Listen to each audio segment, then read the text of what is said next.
be joined by Jerry Pinto, Sundeep Bhutoria, Urvashi Butalia, Anita Agnihotri, and Srijato. So do stick around with us for it, and we will be hosting you very shortly. His latest book, Murder in Mahim, was released in 2017.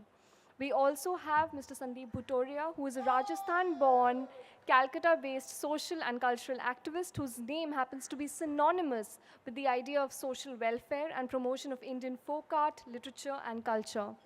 We have Anita Agnihotri, who is a Bengali writer and civil servant whose works include Forest Interludes, The Awakening, 17, and Those Who Have Known Love, amongst many which have been translated into German, Swedish, and English as well. We also have with us Srijato, who happens to be a poet and lyricist besides being an anchor. Before I hand over the proceedings for the award session to Sundeep sir, who will be announcing the jury as well as the name of the award winner, we would like to take you through a short list of those who have been nominated for the award. The presentation will be played on the screens that we have. Bhutoria will take over. Just a clarification, I just was told that Srijato unfortunately could not join us today, so that's just the 4 panelists. Okay, thank you. Welcome everybody to the announcement of the first Prabha Khaitan Award for young women writers. We are delighted to have you here. We're delighted to be here to announce the award winner, and we'll take you a little bit through the process. But first of all, let me hand over to Sundeep Bhutoria, who is the from the Prabha Khaitan Foundation, who have sponsored this award. And Sundeep will tell you a little bit about it, and then we'll come back to the other procedures. Good afternoon, guests, dignitaries, and book lovers who are present here today at the Apeejay Kolkata Literary Festival 2019. Last year during this festival, we announced the Prabha Khaitan Women Voice Award 2018 jointly with Apeejay Kolkata Literary Festival and Prabha Khaitan Foundation in association with Oxford Bookstore. The aim is to encourage and recognize creative writings in India by women writers, build a network of women writers across India by creating a forum for their work, and to support publication of new creative writing by women in India.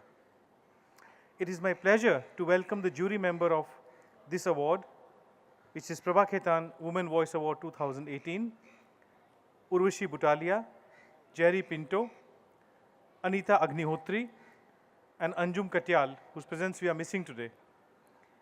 At present, my own experience in working with creative women in over 25 cities through Asas Women Initiative and the literary fraternity has made me interact with more and more women who are making a mark in the literary, culture, and performing art field at the national and regional level. I hope this trend continues to grow and spread in the coming years, and the various issues of women and their creativity would be articulated through the literature festival across India. I am immensely happy to announce Ms. Ranjani Murli as the recipient of Prabha Khaitan Women Voice Award 2018 for her title, Blind Screens, published by Elmos Island Books. Thank you.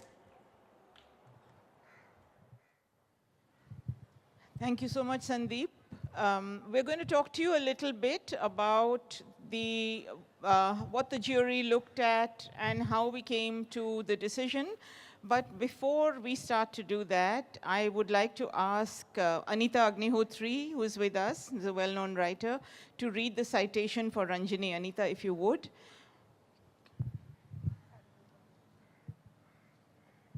Ranjani is not here with us. She couldn't come.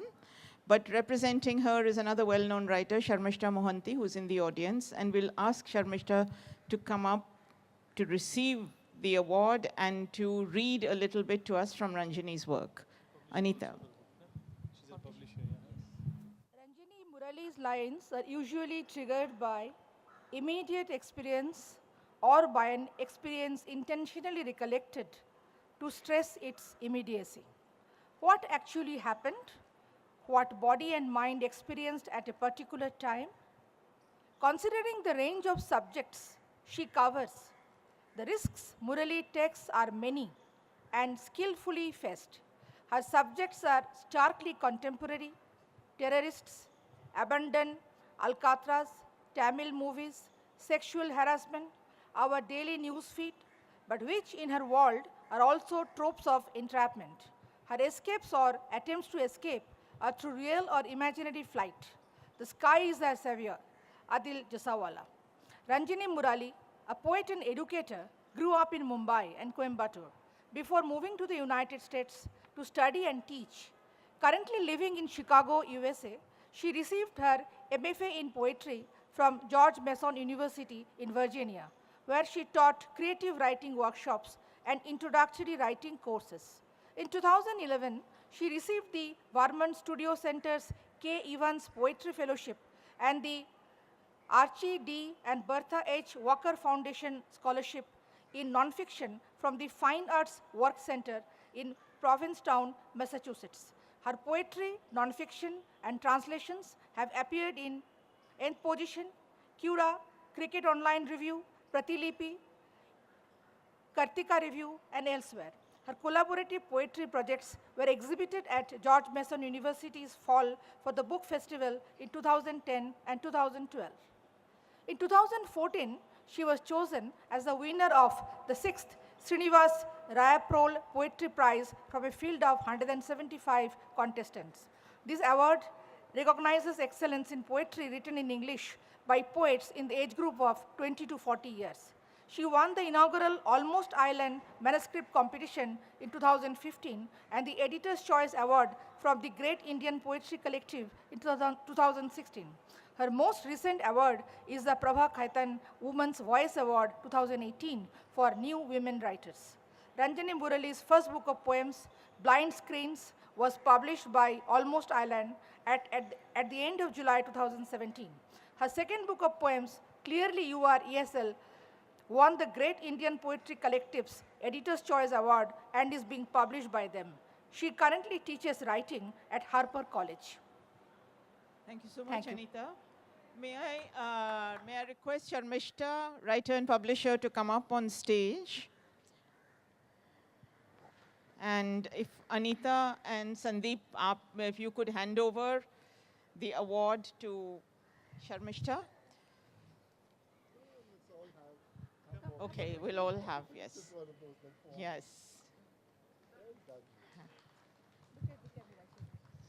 You to look there.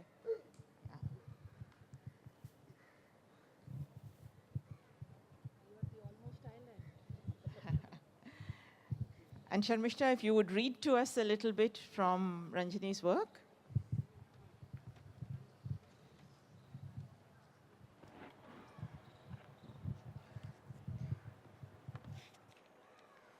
I'm first going to just read the thank you note that she sent to the members of the jury and to the foundation. So she says, thank you, members of the jury and everyone at the Prabha Khaitan Foundation for selecting my book as the winner of the Prabha Khaitan Women's Voice Award from a list of excellently crafted and praise-winning books by several other writers whom I look up to. It's an honor to be awarded this prize, which commemorates an accomplished writer who left a lasting legacy in the world of Indian writing. I'd also like to acknowledge with deepest gratitude my editors at Almost Island, Shormishta Mohanty, Vivek Narayanan, and Rahul Soni for selecting this book as the winner of their manuscript prize, and for their feedback and guidance, without which it wouldn't have been such a success. Lastly, I'm grateful to my family who have supported me as I wrote this book while largely being away from them, at writing residencies across the country and more often in the drafty basement of our home on long winter evenings. This week, we lost Mary Oliver, a ray of bright light, an exemplary voice that sustained lyric poetry readers over a large part of the last century, who concludes her well-loved poem, The Summer Day, with, "Tell me, what is it you plan to do with your one wild, precious life?" And later, in a settlement with an arresting ars poetica of sorts, she says, "And I'm walking into all of this with nowhere to go and no task undertaken, but to turn the pages of this beautiful word over and over in the world of my mind. It is with this humility, respect, and wonder that I have tried to engage with the act of living the everyday in and through my book. Thank you once again for this honor and for your recognition through this prestigious award. Ranjani lives in Chicago, so that's why she couldn't be here to accept the prize herself. I just wanted to say a little bit about Almost Island, a very little bit. She thanks us, the editors, but actually the people who need to be thanked, and I think Ranjani's just had a baby, a little girl, and she's really busy, so I think the note was written hastily and she didn't have enough time. But we turned all our manuscripts over from the competition to our jury.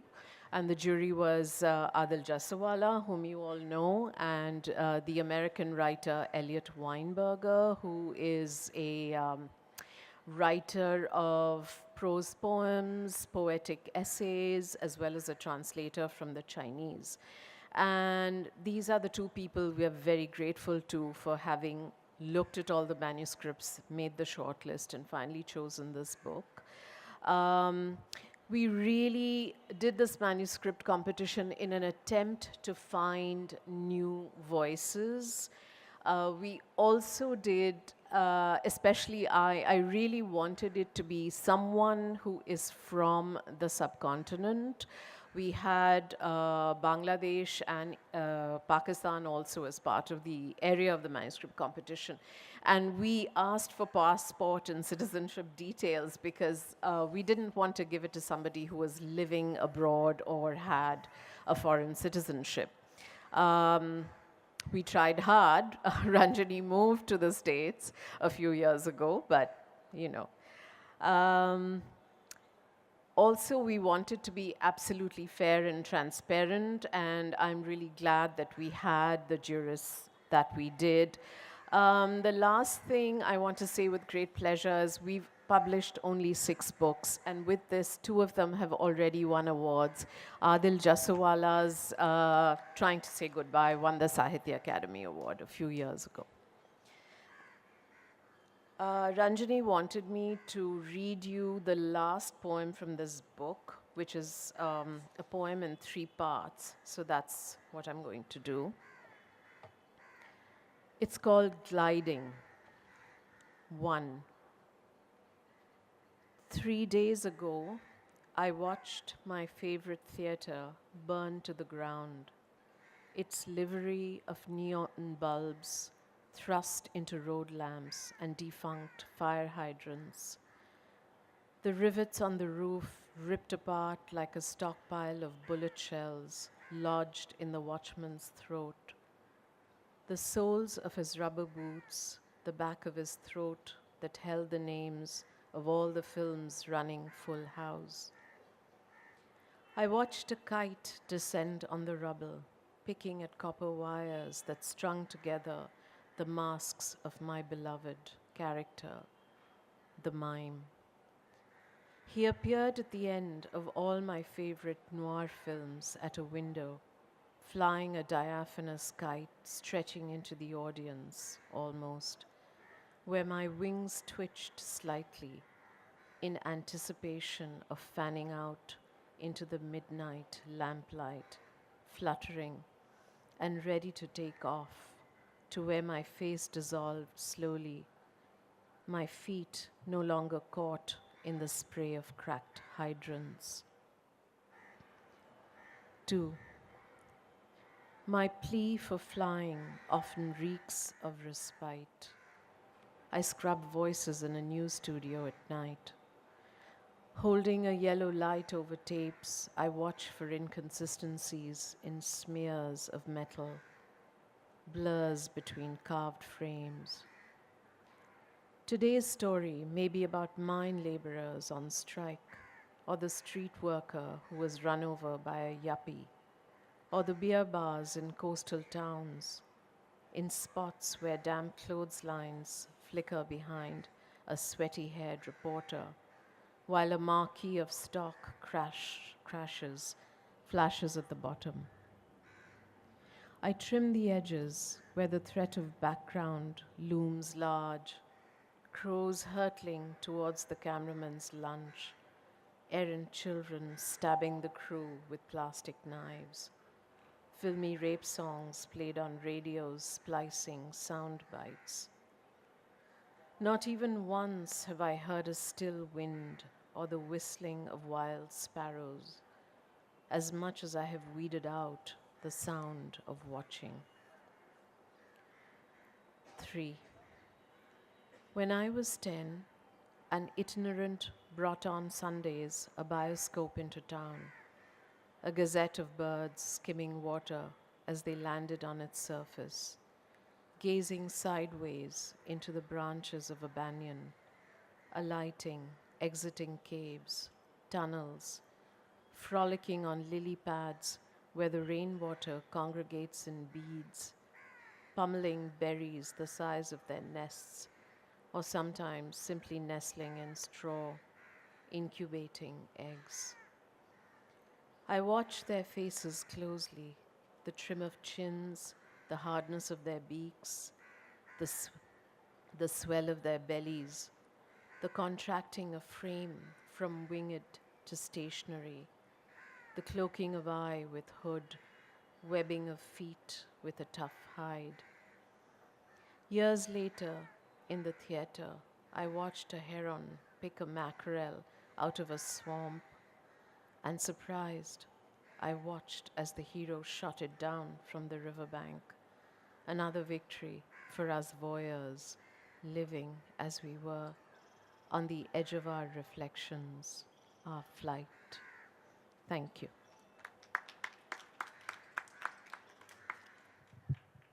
Thank you, Sharmishta.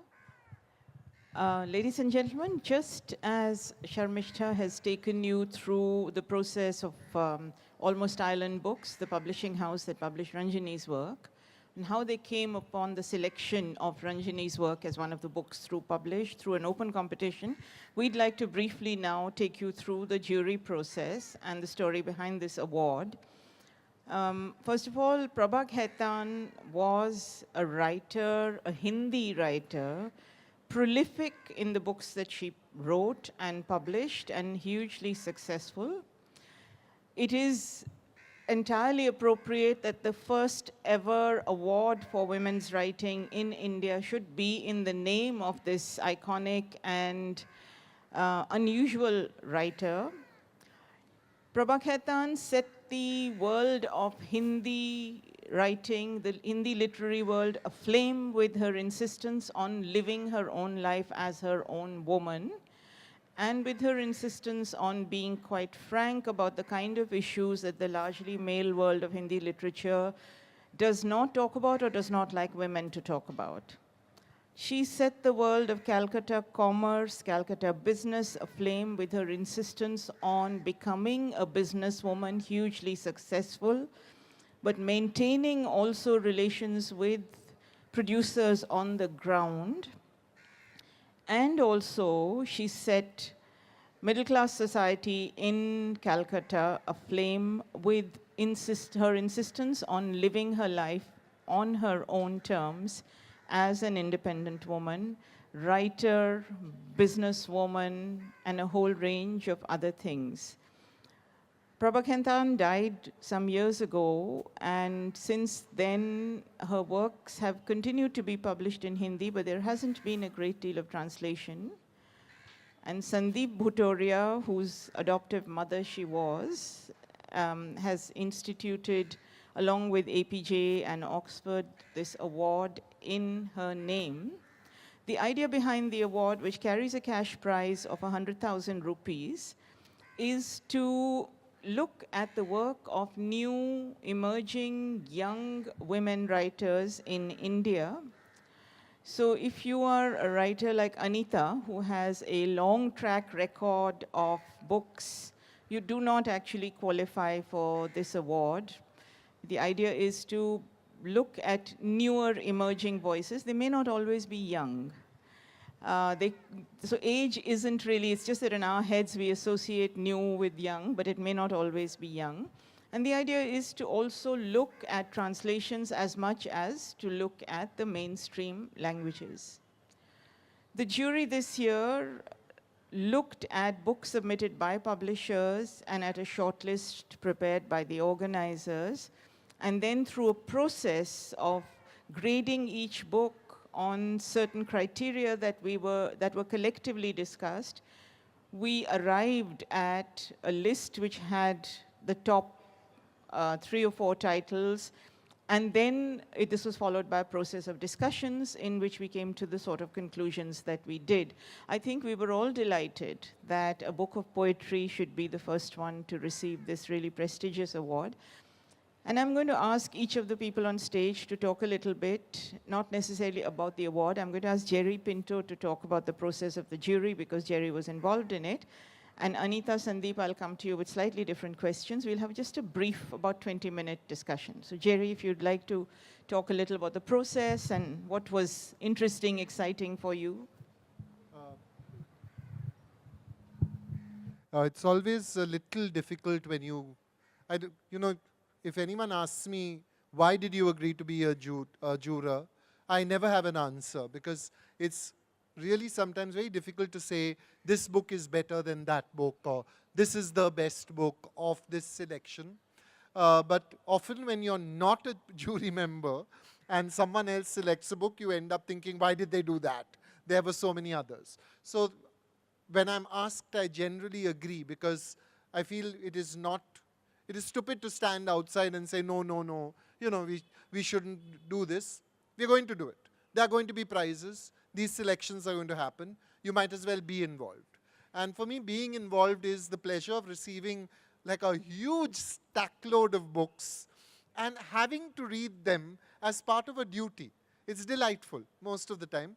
And though publishers tend to send you like, you know, they don't seem to think very strongly because it's very clear that the Prabha Khaitan award would be biased towards literary writing, towards a certain standard. We weren't talking about popular culture here. We received a fair amount of those as well, but I would like to say, at least from my part, I gave them the time of day. I did read them to see what they were like. And eventually, I don't think there was much discussion about the top 5 or 6. We were very clear which ones would certainly be there.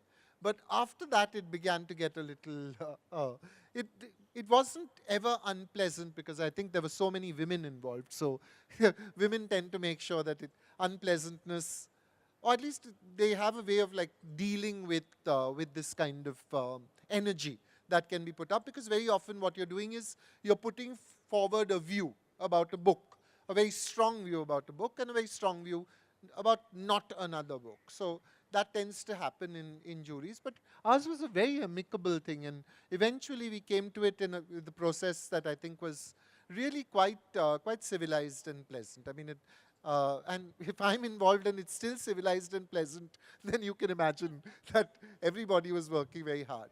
I think one of the big challenges for this award will be to broad base itself in the next few years. Perhaps it would be nice if, you know, Mr. Bhutoria, maybe you could consider this. Let's see if we can do it for Hindi next year, and then for Marathi the year after that, and all the literary languages, and then maybe come back to English again. Because otherwise, you know, it would mean even if we had broad-based it this time, we'd be asking for books that were published and have been translated. Otherwise, I would not be able to. I'd be able to read maybe Hindi and Marathi and Urdu, and a little Gujarati, I think, but not enough to do a good literary book. So, and that the size of the field would then become enormous. So we've got to think of ways in which this award moves outwards, creates other spaces, creates other energies. What Mr. Bhutoria said so beautifully about creating fora, creating connections and networks, that's very precious. It's much more precious actually than actually an award, because these networks can be so much more enriching and so much more wonderful than just one person taking away an award. Thank you, Jerry. The process was very ably steered by Anjum Katyal, who unfortunately, as you've been told, isn't here today because she's really unwell. So I think her calm presence also took us through quite a lot. Anita, I'm going to come to you afterwards. I just want to ask Sundeep a question. So Sundeep, you came to thinking about this award in a series of discussions with Apeejay, with Oxford, after doing a lot of work in the field of literature and translations. You've been, I mean, Jerry was talking about networks. You've been setting up these groups across India, Shabd, which are groups of women writers. You want to talk a little bit about that? See, as far as instituting this award is concerned, we always wanted to institute award with literature and with something to connect with the writing. And as far as Mr. Pinto's suggestion for the next year Hindi and next year languages, we are very principally sure that whenever we support any award, we don't want to be in the process of jury or the criteria of the award, because then it's interfering in the independent jury as a sponsor or a funder of the award. So it's absolutely on the jury how they would like to do this award. Secondly, as far as women group is concerned, in our experience, which I realized in last 7 years working in the cities, whether it's a Ranchi or it's Agra, and especially the smaller cities, there's so much,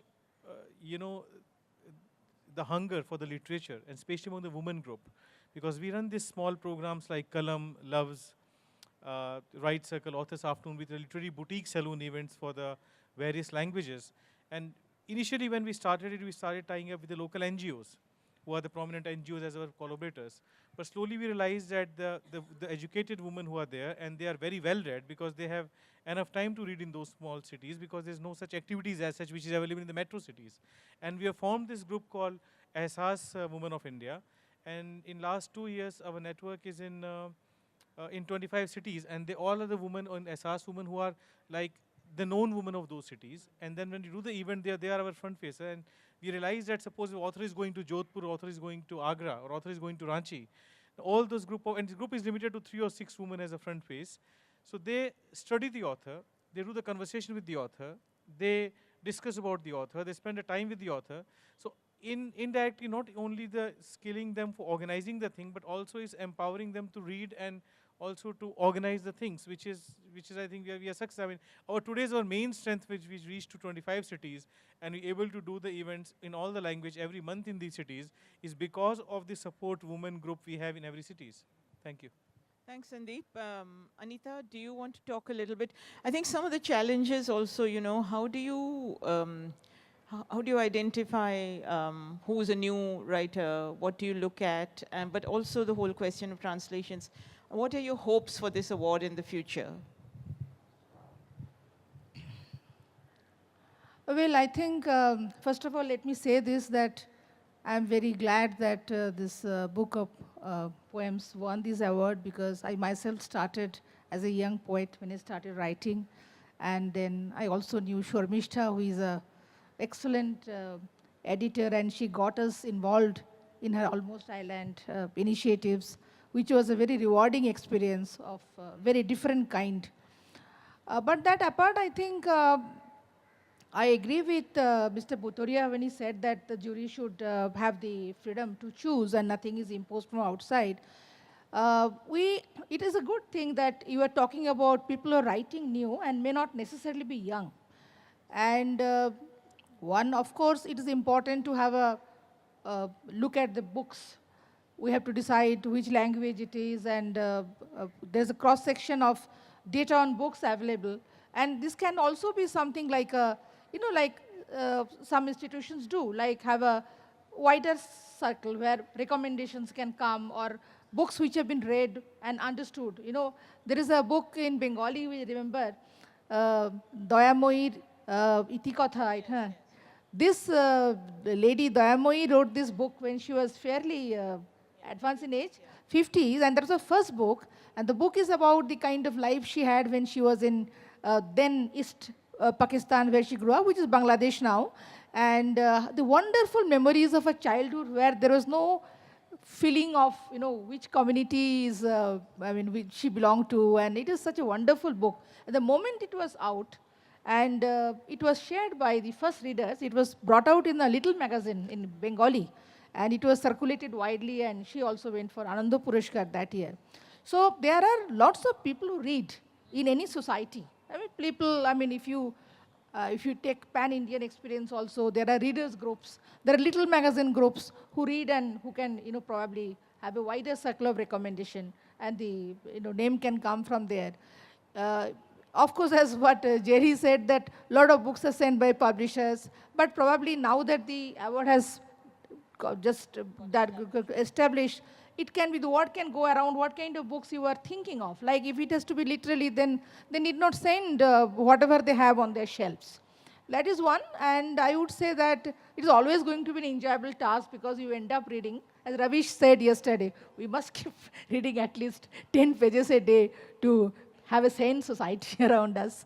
So, and I was also thinking, this one award, not that having an award or not, it doesn't impact women's writing in that sense, because I read this Economic and Political Weekly study which said that only 12% of women writers have got considered for any kind of national award in India, which is a very low figure. It varies between regions, eastern region being more. But I don't think that kind of thing ever impacts writing. And about our most important writers, men or women, we never knew what kind of awards they've ever got.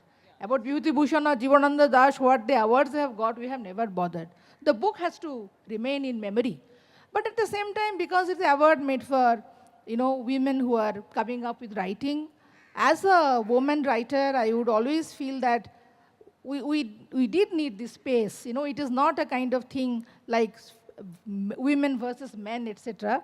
It is just that we have not spoken or written enough over generations. We have our history, we have our memories, we have our untold stories, unsung songs. We have also undocumented desires, everything. And 21st century women, they know what they want.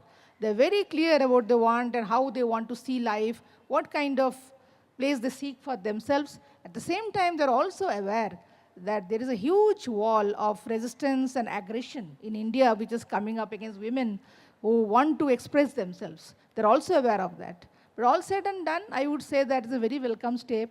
And we can't tell an author what to write about. But at the same time, I feel there should be some awareness about the silence, what we call the darkness below the lamp.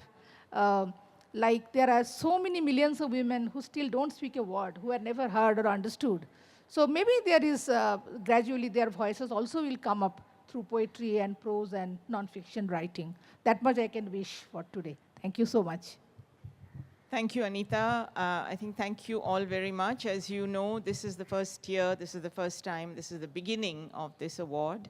But let's hope that, and all of us who have been involved in its creation will, of course, think about it, because we learn as we go along and we'll improve on what our initial assumptions were. But the fact is, the beginning has been made, the award is here to stay, and we will see you next year with another award winner. Thank you very much.